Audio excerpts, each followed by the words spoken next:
heavyweight champion of the world, George Foreman, jogging on. George Foreman decked out in his red robe, coming in with his people. More beautiful than it is tonight, there's a full moon out. And Ali is getting the people to chant, Ali Bomaye. I would say, well, yeah. We were able to observe a little bit of puffiness under the left eye of George Foreman, the left eye, not the right eye. It's some real good shots. The body by Foreman. Ali, this is a cruising round again. Foreman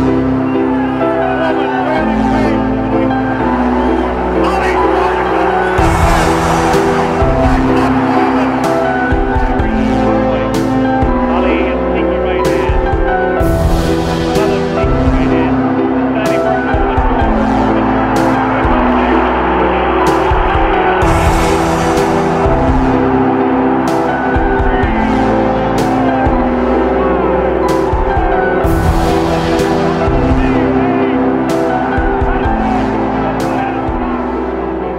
Salut les disciples de la boxe, c'est Jean-Charles et aujourd'hui j'aimerais vous parler du combat intitulé The Rumble in the Jungle.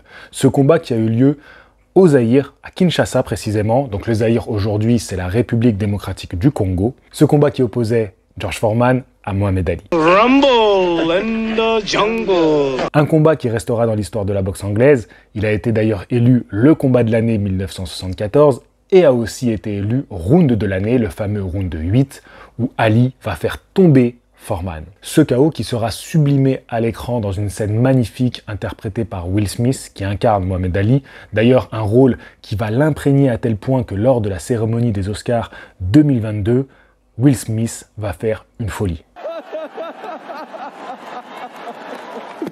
Oh, wow.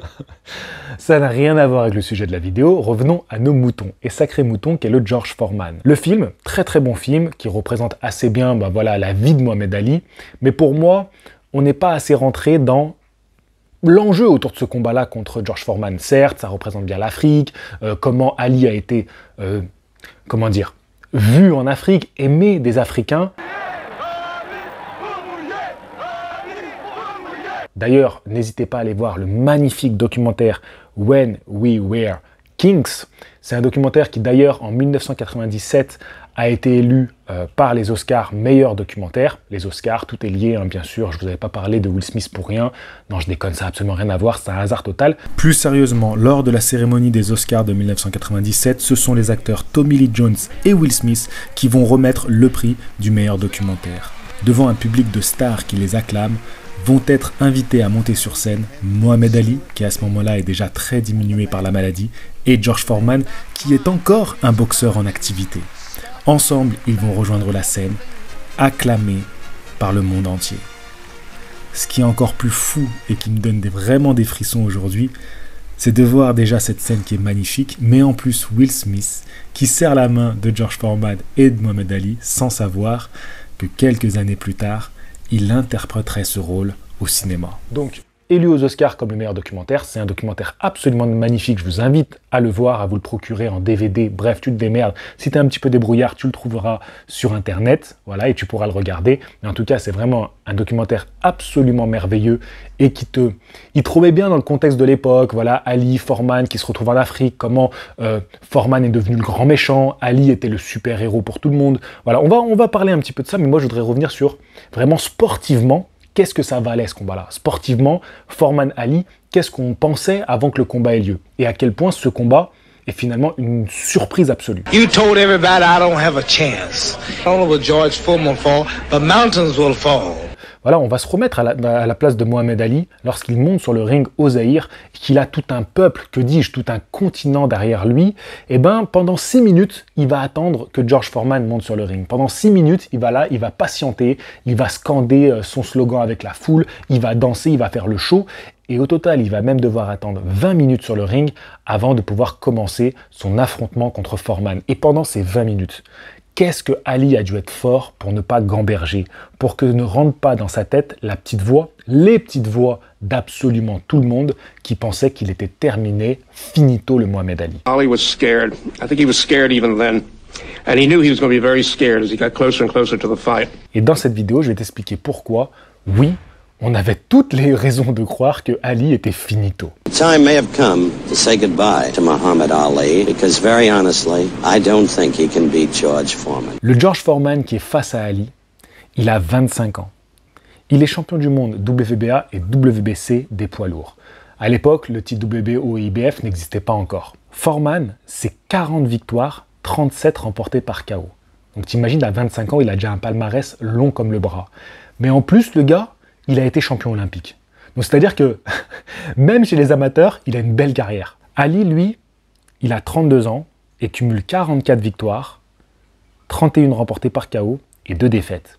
Rapidement, on va revenir un peu sur le parcours de Mohamed Ali. Je vous rappelle qu'en 1964, Ali, à 22 ans, devient champion du monde contre Sonny Liston.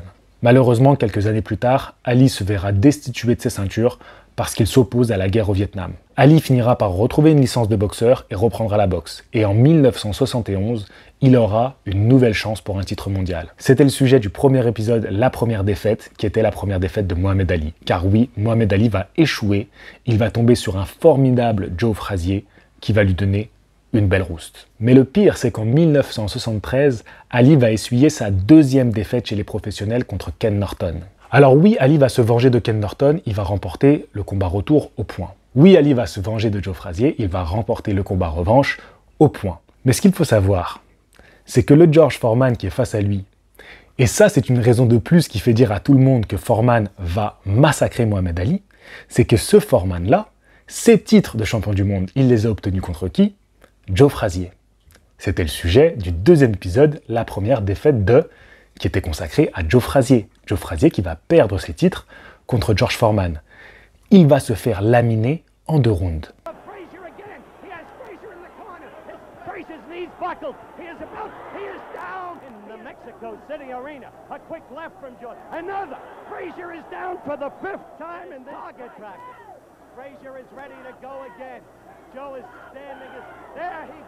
Donc Ali, qui a perdu contre Frazier, qui certes a pris sa revanche, mais compliqué au point, c'est-à-dire qu'il n'a pas dominé complètement Frazier, il ne l'a pas battu par KO. Donc déjà, ça met une petite puce à l'oreille des analystes de boxe de l'époque. Mais pour en rajouter une couche, le George Foreman, il a battu aussi Ken Norton. Oui, le Ken Norton qui a battu Ali, qui a brisé la mâchoire d'Ali, et que Ali, certes, a pris sa revanche, mais il est aussi serré le deuxième combat. Et ce Ken Norton, il a tenu combien de temps contre Joe Frazier? 2 foutus rounds.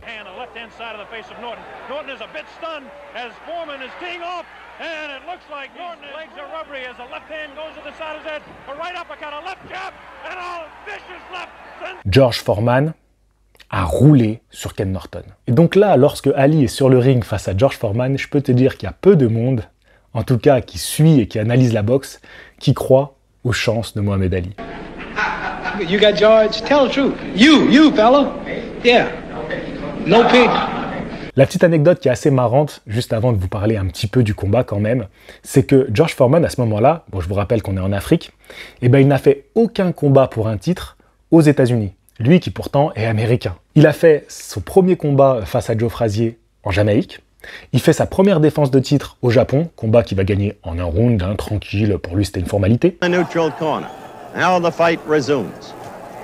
Of course, George is all over him in that battle, but not really. He is against the ropes, Foreman swinging wildly and missing, but finally... Il fait son combat contre Ken Norton au Venezuela. Et enfin, face à Ali, on est en Afrique. C'est assez marrant quand même de se dire que Foreman, à cette période-là en tout cas, il n'aura fait aucun combat pour un titre aux États-Unis. Et pourtant, pour tout le monde, à ce moment-là, le grand méchant américain, c'est bien George Foreman. Ça, pour moi, ça fait partie des éléments qui ont mis Ali en confiance. Le fait d'avoir derrière lui le peuple africain, derrière lui le peuple tout court en fait. Ali a toujours été le boxeur du peuple. Et je pense que ça l'a beaucoup porté, ça l'a beaucoup aidé. C'est comme si tout ce qu'incarnait Ali, tout ce qui s'était vanté d'être, tous ces combats médiatiques, tous ces combats politiques, l'avait mené jusqu'à ce moment-là où il monterait sur le ring en Afrique. Yeah, Africa's my home. Damn America and what America faced. Yeah, I live in America, but Africa's the home of the black man. Je vais pas rentrer plus dans les détails de ça parce que c'est déjà très très bien représenté, que ce soit dans le film ou dans le documentaire. Mais pour moi, ça fait quand même partie du charme autour de ce combat-là. Ça a fait la légende, ça a fait le mythe de ce combat. Et je pense aussi que c'est ce qui a fait rentrer la petite graine dans la tête de George Foreman et ça l'a rendu un peu plus fébrile. Je suis persuadé que tu fais le même combat, au même moment, voilà, tu prends les mêmes chiffres, l'âge et tout des boxeurs, mais tu mets ça aux États-Unis, je pense pas que tu as le même Foreman qui monte sur le ring. En tout cas, l'histoire est écrite et le combat a bien eu lieu en Afrique. Ali a réussi ce tour de force de se faire passer pour l'enfant du pays et à faire passer George Foreman pour le grand méchant. Quand tu regardes le documentaire, c'est assez triste parce que finalement Foreman c'est un bon gars et on le sait par la suite que ça a toujours été un bon type, mais là pour le coup c'était lui le méchant et c'est comme ça que l'histoire a été écrite et ça fait partie aussi de comment on construit sa victoire. Pour en revenir tout simplement à ce qui s'est passé pugilistiquement, voilà, on va parler un peu de la tactique de combat. Certes, tout le monde pensait que Ali allait danser autour de George Foreman, parce qu'on sait que Foreman, c'était pas forcément un boxeur qui était très mobile. Mais Ali dira qu'il n'avait pas calculé qu'il allait se mettre dans les cordes et qu'il allait encaisser les frappes de Foreman. Ça, c'était pas calculé, c'est plutôt venu quand le combat a démarré. Je pense que le contexte, la chaleur qu'il y avait sur le ring, a fait que Ali n'était plus en capacité de pouvoir danser pendant 12 rounds. Et il a tout de suite vu que Foreman s'était bien préparé à couper le ring.